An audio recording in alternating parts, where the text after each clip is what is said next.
Hello, this is Sonia Singh. I'm a real estate agent with SaveMax Real Estate, and with me is Raj Puri, who is my husband and a broker here at SaveMax. Welcome back to our podcast. As always, excited to be back, and today we will be diving into one of the biggest questions in the real estate market. Is it smarter to rent or buy in the current real estate market 2025? We know there is a lot of news out there about the house prices, the interest rates, the rental.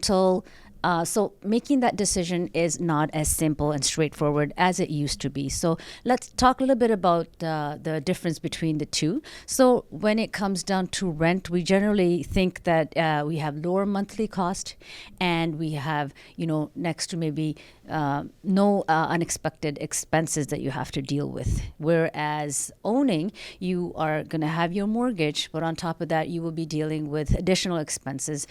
Those things could be like your startup cost, your property taxes, your maintenance, repair. But we have to remember, with all that additional spending that you will be doing, you are getting ownership and you're getting equity that you're building, getting appreciation. So there's a lot more you're getting out of the money that you put toward your monthly ownership in this case. So, and I do want to point out that, the prices could range from, say, hundreds of dollars to thousands of dollars when it comes to deciding between the two. And again, it all depends on the city that you're living in. Raj, you have, we know, we have a lot of experience in real estate. Yeah. And I want to ask you, what should the first-time home buyers have in their mind before they even get into get at the stage where they decide what do they want to get, whether it's to buy or sell? What are some of the things they need to have in their mind and think of? See, Sonia, let's talk a little bit about today's market point of view. I think this is the best opportunities first-time home buyer has to come in the market. The way you can see the inventory, the prices, and even from last 2022 May, Right. the prices continuously, they are on the lower side. Right. I do understand first-time buyers always have some kind of fear factor, from where to start. Right. And in that point, if somebody is there to guide them a little bit, Right. give them some direction, I think that might help a lot. Absolutely. When you are a first-time buyer, the first thing you need to see, are you going to planning to stay in that neighborhood at least 3 to 5 years?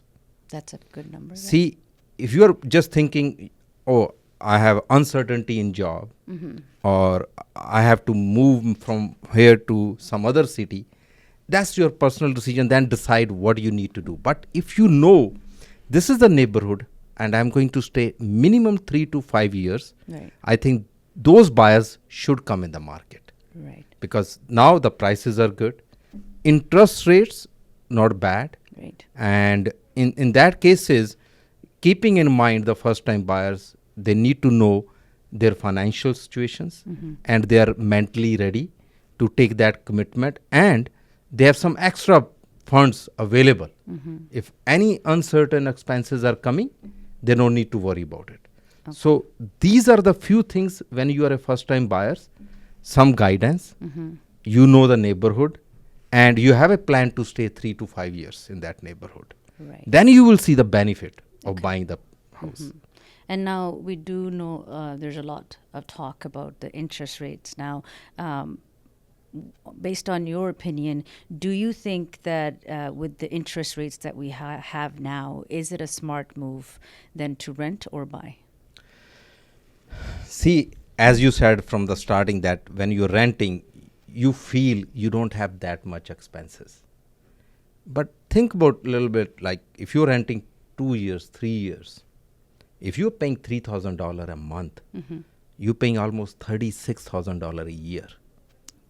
And on top of that, if you stay 2 or 3 years, you almost $100,000, which has no return at all. It's going in somebody else's pocket. Is going somebody else's pocket. Okay. And that's everybody stayed on rent. When we started, we also stayed on rent Absolutely. to understand that when I'm ready to buy. Right. So on the previous question where we said, okay, when you are ready to buy and you're financially committed and you're ready to buy, Right. then seriously you need to think about it. Take a pen, paper, write each and everything. Just give you one small example. Right. You're buying a house of 800,000 now. Right. Just an example, like now most of the banks are giving interest rate from 3.99 to 4.10. Okay. And you're putting a 10% down payment. Okay. If you do all the math calculation, your monthly payment, because now first time buyer, you can go to 30-year amortization. This is when we bought it, it was 25-year amortization. Oh, so much So better. at 10% down payment, you also have that benefit. Right. Your installment will be a little bit less as compared to 25 years amortization. Exactly. Okay. So around 800,000 purchase, 10% down payment, included the CMHSC fee, your installment will be around $3,500 to $3,600. Okay. Okay, let's take some extra expenses, another property tax, utilities, some uncertain expense. Let's put another $1,000. So you're around $4,500 to $4,600. Now let's go towards the rent part. So you're renting a house with $3,000. I'm talking about the family. I'm not talking about individual. Okay. So now you're paying $3,000 plus the utilities. Okay, you're almost paying around $3,300 to $3,400. So you're saving $1,000 or $1,100 versus buying. But when you see the math calculation, you giving the installment of $3,600, around $1,400 goes towards the principal. Okay. So in a year, you're almost saving almost $14,000 to $15,000. Okay. These are just approximate numbers I'm giving you guys. Okay. Okay. So let's talk about now appreciation of the property. I know from last 3 years, the prices even from 2024, 2025 prices are better. Can they go better in 2026? Nobody knows. Future, nobody knows. Exactly. Okay. It might go, it might not go. So you are taking that small risk regarding the price factor. Exactly. But if you see the history of Canadian real estate, when it goes lower, then it start going up also. So we've seen sort of upward trend. Yeah, you long might term, see, right? Mhm. So even you take 2% appreciation, inflation is numbers are different. Let's take 2% inflation appreciation on the property. You bought 800,000. Your property is growing maybe next year 16,000, 14,000 plus the equity. You still saving almost $30,000 a year. So that's why I said from the starting, like 3 to 5 years, if you have a plan to stay in that neighborhood, So you need that gap. you to should see have that, because appreciation. in real estate, always long-term investment, right? Even this is a short-term 3 to 5, but you are not going to lose in this kind of market. If you are planning to stay 3 to 5 years in that neighborhood, you are going to gain something. Okay. So in my opinion, if you are financially ready, Right. and you are there to take that commitment, then this is the time to come in the market as a first-time buyer Yeah. and start working, planning to own the house, so you can build your equity, so you can build your wealth. So Sonia, this is a very important topic which we are discussing today regarding buying versus renting. So give some information about what are the pros and cons of buying and renting. Raj, I wanted to first go over the buying, and I want to go over the pros and cons of it. So when it comes to buying, I think the biggest benefit you will see is you're going to have the benefit of building equity and appreciation for your property. And also, because you are the owner, you have the flexibility to customize the place to how you want.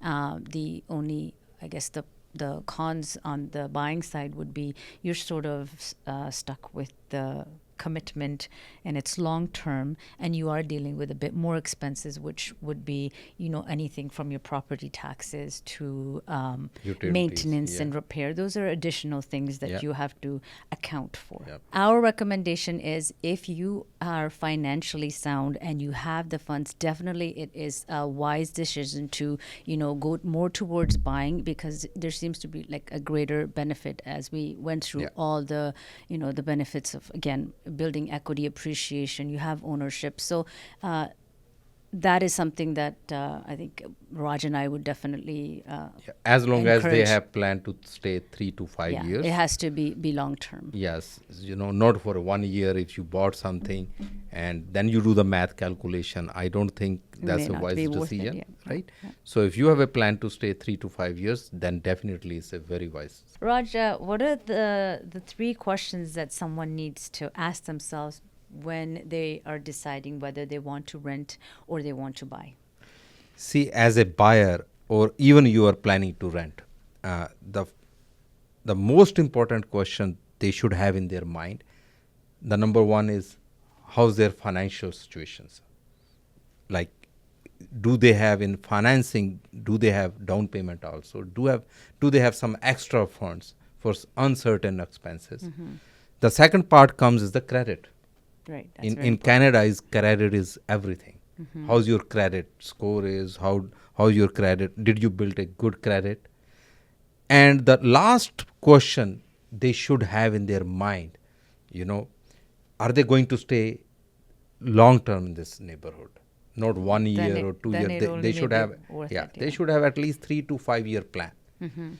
If they have these questions in their mind, and now they can decide, is the rent is a very good option for them for the time being, so they are not ready to buy, Okay. or yes, we have these three questions we already asked to ourselves, yes, we will be able to manage everything, Right. go for buying. That's the Excellent. best option for them. Okay, Raj, we talked a lot about renting and buying. What is your personal take on this whole topic of renting and buying? If you were to start fresh 2025, what would you be leaning towards, more renting or buying? Sonia, definitely, I think this is the best opportunity for me to buy in this kind of market where I can see in any neighborhood, where I know I want to stay in that neighborhood, there is a lot of inventory. Even there is a good prices from 2022 to 2025. I see the price difference, huge price difference. Okay. There might be small changes in future. It might go up or it might go a little bit lower side. Nobody knows. But definitely I will jump in you the see market growth to for yourself. just to buy right now, because my plan will be not to stay only short term in this. For that, I might stay at least 5 years or 7 years in that neighborhood. So in long term, I know I will get good investment opportunity where I will make good equity in my property. So definitely more on the buying side. Yes, definitely. Perfect. Okay, let's wrap this up. We talked about both renting and buying, and we do have to understand it's not one size fits all. I think as an individual, you have to look at Yeah, both your, absolutely. your finances, your lifestyle, and what you want out of your future. So, looking at all of that and looking at figures, and possibly sit with somebody professional if you need help, making that decision will really be quite easier. So if you found this podcast helpful, do share with somebody who is in that dilemma of renting and buying. And if you need any help, we're here to help. Reach out to us. You can DM us, and we'll be more than happy to answer any of your questions. And we look forward to more exciting episodes. Thank you so much. Thank you.